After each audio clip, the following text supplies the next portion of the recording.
यह मोदी जी के नेतृत्व वाला नया भारत है जो आतंकवाद के खिलाफ किसी हद तक जा सकता है। कि 100 दिन गुजर गए और वे 5 दहशतगर्दियों को यह सरकार पकड़ नहीं पाई। हम अगर शांति की आशा के लिए हाथ बढ़ाना जानते हैं तो अशांति फैलाने वाले हाथों को उखाड़ना भी जानते हैं। आपने कहा कि आर्टिकल 370 के चले जाने के बाद जम्मू कश्मीर सेफ है, जम्मू कश्मीर में आइए, लोग आए, लोगों ने अपने आप को सुरक्षित महसूस किया, लेकिन बेसारन में देखा कि कितने वो निहत्थे थे, कितने वो असहाय थे कि लगभग 1 घंटा लगा एक एम्बुलेंस उनके पास पहुंचने के लिए। अब हमने कह दिया है इनफ इज इनफ। अब हमने सुदर्शन चक्र उठा लिया है। अगर जिम्मेवारी किसको लेनी पड़ेगी तो आदरणीय गृह मंत्री आपको लेनी पड़ेगी, नैतिक जिम्मेवारी आपको लेनी पड़ेगी। आप लेफ्टिनेंट गवर्नर के पीछे नहीं छुप सकते। संसद के मॉनसून सत्र में आज ऑपरेशन सिंदूर को लेकर जोरदार बहस देखने को मिली। रक्षा मंत्री राजनाथ सिंह ने लोकसभा में इस ऑपरेशन का विस्तार से ब्यौरा देते हुए कहा कि ये कार्रवाई पूरी तरह से आत्मरक्षा में की गई थी, जिसका उद्देश्य पाकिस्तान में मौजूद आतंकी ठिकानों को निशाना बनाना था। उन्होंने बताया कि भारत ने 9 आतंकी ठिकानों को ध्वस्त किया और 100 से अधिक आतंकवादियों को मार गिराया। इस दौरान भारतीय सेना ने S-400 और आकाश जैसे एडवांस एयर डिफेंस सिस्टम का इस्तेमाल किया था। ऑपरेशन सिंदूर के दौरान भारत का कोई भी संसाधन क्षतिग्रस्त नहीं हुआ। राजनाथ सिंह ने विपक्ष के सवालों पर पलटवार करते हुए कहा कि ये सिंदूर अब शक्ति का प्रतीक बन चुका है और यह ऑपरेशन खत्म नहीं, सिर्फ रुका है। आवश्यकता पड़ने पर फिर से शुरू किया जाएगा। उन्होंने विपक्ष पर हमला बोलते हुए कहा कि यह वही लोग हैं जो एयर स्ट्राइक के बाद भी मारे गए आतंकियों की गिनती पूछते थे, जबकि ऐसे समय पर देश की सेना का हौसला बढ़ाना चाहिए। ऑपरेशन सिंदूर के दौरान पूरी दुनिया ने देखा है कि पाकिस्तान में सरकार आतंकवादियों के लिए स्टेट फ्यूनरल का इंतजाम कर रही है और सैन्य अधिकारी भी आतंकवादियों के जनाजे में भाग लेते हैं। यह वही देश है जो सीमा पर सैनिकों से लड़ने का साहस नहीं जुटा पाता, इसलिए निर्दोष नागरिकों, बच्चों और तीर्थ यात्रियों को आतंकवाद का निशाना बनाता है। पाकिस्तान की सेना और ISI आतंकवाद को एक प्रॉक्सी वार के रूप में अध्यक्ष महोदय इस्तेमाल करती हैं और उसके सहारे वे भारत को डिस्टेबलाइज करने का सपना देखती है।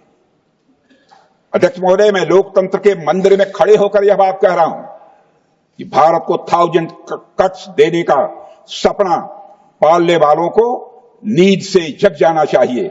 यह मोदी जी के नेतृत्व वाला नया भारत है जो आतंकवाद के खिलाफ किसी हद तक जा सकता है। हमारी नीति है आतंकवाद के खिलाफ प्रभावी कार्रवाई करना। हमारा पाकिस्तान विरोध उनकी आतंकवाद की नीति के कारण है, इसलिए पाकिस्तान का हमारा विरोध है। अध्यक्ष महोदय, हम अगर शांति की आशा के लिए हाथ बढ़ाना जानते हैं तो अशांति फैलाने वाले हाथों को उखाड़ना भी जानते हैं। अध्यक्ष महोदय, अगर शांति के प्रयास करना हम जानते हैं तो दुष्टों को जो भाषा समझ में आए उसी भाषा में समझाना भी जानते हैं। सठे साक्ष्यम समाचरेत, अर्थात दुष्ट के साथ दुष्टता का ही व्यवहार करना पड़ता है कभी कभी। अध्यक्ष महोदय, हमने भगवान कृष्ण से सीखा है कि शिशुपाल की 100 गलतियां माफ की जा सकती हैं, पर अंत में धर्म की रक्षा के लिए सुदर्शन चक्र उठाना ही पड़ता है। हमने पार्लियामेंट का अटैक सहा है अध्यक्ष महोदय, 2008 का मुंबई अटैक सहा है, झेला है, लेकिन अब हमने कह दिया है इनफ इज इनफ। अब हमने सुदर्शन चक्र उठा लिया है अध्यक्ष महोदय। वहीं कांग्रेस की ओर से सांसद गौरव गोगोई ने सरकार पर तीखा हमला बोला।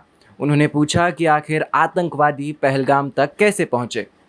उन्होंने केंद्र सरकार से जवाब मांगा कि इस चूक की जिम्मेदारी कौन लेगा, गृह मंत्रालय या जम्मू कश्मीर का उपराज्यपाल। गोगोई ने अमेरिका के पूर्व राष्ट्रपति डोनाल्ड ट्रंप के बयानों का हवाला देते हुए पूछा कि क्या भारत ने अमेरिकी दबाव में आकर ऑपरेशन रोका। उन्होंने कहा कि ट्रंप 26 बार सार्वजनिक रूप से कह चुके हैं कि उन्होंने भारत और पाकिस्तान के बीच युद्ध रुकवाया। कांग्रेस ने सवाल उठाया कि ऑपरेशन सिंदूर की योजना और अचानक रोकने का निर्णय किन परिस्थितियों में लिया गया। मैं ये भी गर्व महसूस करता हूं कि सारे विपक्षी राजनीति दल, हम सब एकजुट होकर, राहुल गांधी जी ने एक साफ साफ कहा कि हम सरकार के साथ हैं और सरकार को पाकिस्तान को एक ठोस मजबूत कदम देना ही पड़ेगा। लेकिन देश ये भी जानना चाहता है, वे 26 लोग जो जिनके परिवारों में आज कोई गुजर गया, वे ये भी जानना चाहता है कि 100 दिन गुजर गए और वे 5 दहशतगर्दियों को यह सरकार पकड़ नहीं पाई।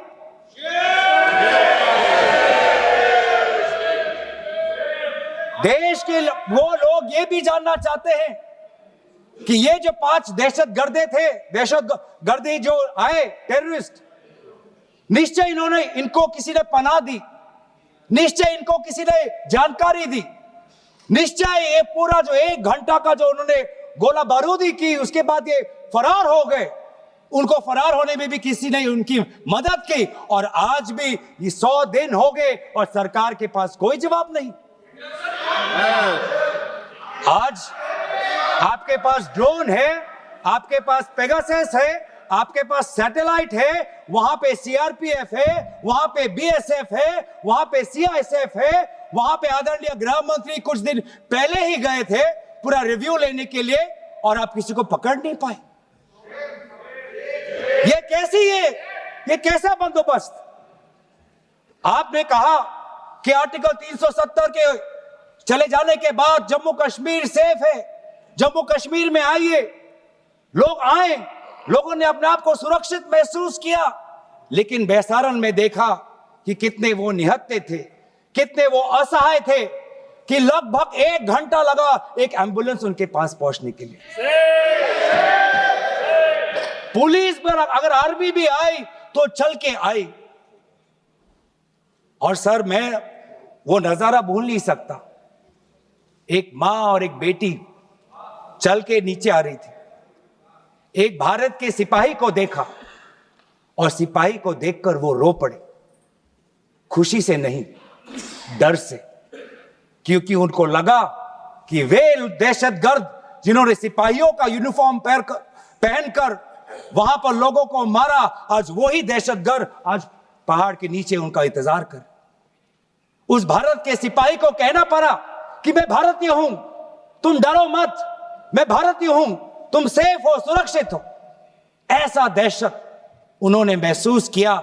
इस दहशत के ऊपर, इस डर के ऊपर आदरणीय राजनाथ सिंह एक शब्द तो कहते आप, अगर जिम्मेवारी किसको लेनी पड़ेगी तो आदरणीय गृह मंत्री आपको लेनी पड़ेगी, नैतिक जिम्मेवारी आपको लेनी पड़ेगी।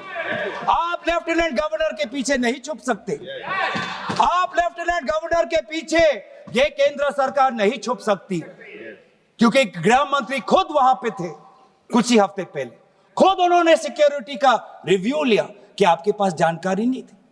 और सर, ये सरकार इतनी कमजोर, ये सरकार इतनी बुज़दिल कि आज उन्होंने इस सर में, क्योंकि उन्होंने अगर इसका किसी का दोष दिया तो टूर ऑपरेटर्स को दोष दिया कि टूर ऑपरेटर्स बिना अनुमति के द्वारा, बिना लाइसेंसेस के द्वारा लोगों को बेसहारन ले जा रहे, हमें तो पता ही नहीं था। ये है इनका कारण, ये बताना चाहते हैं। तो सर, यही तो दुख की बात है कि कहीं ना कहीं एक सरकार में एक अहंकार आ चुका है।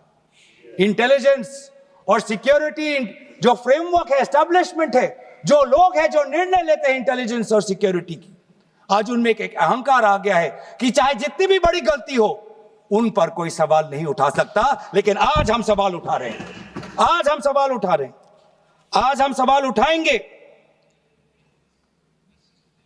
प्रधानमंत्री मोदी जी, आपको, आप सऊदी अरब में थे, आप जब वापस आते आपका पहला नैतिक कर्तव्य होता कि पहलगाम आप जाते, लेकिन आप पहलगाम नहीं गए, एक सरकारी कार्यवाही के लिए आप बिहार गए और चुनावी भाषण दिया। देश के मुखिया सऊदी अरब में थे, पूरा कार्यक्रम उन्होंने संपूर्ण किया, वापस आए और वो पहलगाम भी नहीं जा पाए और बिहार में जाके चुनावी भाषण दे रहे। अगर पहलगाम में कोई गया तो हमारा नेता राहुल गांधी गया। अगर पहलगाम में जो लोगों की मृत्यु हुई उनके लिए अगर शहादत की मांग कोई कर रहा है तो हमारा दल का नेता राहुल गांधी कर रहा है। कुल मिलाकर संसद में आज ऑपरेशन सिंदूर को लेकर सत्ता पक्ष और विपक्ष आमने सामने नजर आए। एक और जहां सरकार इसे निर्णायक सैन्य कार्रवाई बताकर अपनी विदेश और रक्षा नीति की जीत मान रही है, वहीं विपक्ष सरकार से पारदर्शिता और जवाबदेही की मांग कर रहा है। अब देखने वाली बात होगी कि इस बहस का आगे क्या असर पड़ता है, सियासत पर भी और सैन्य रणनीति पर। Bureau report, PPM times.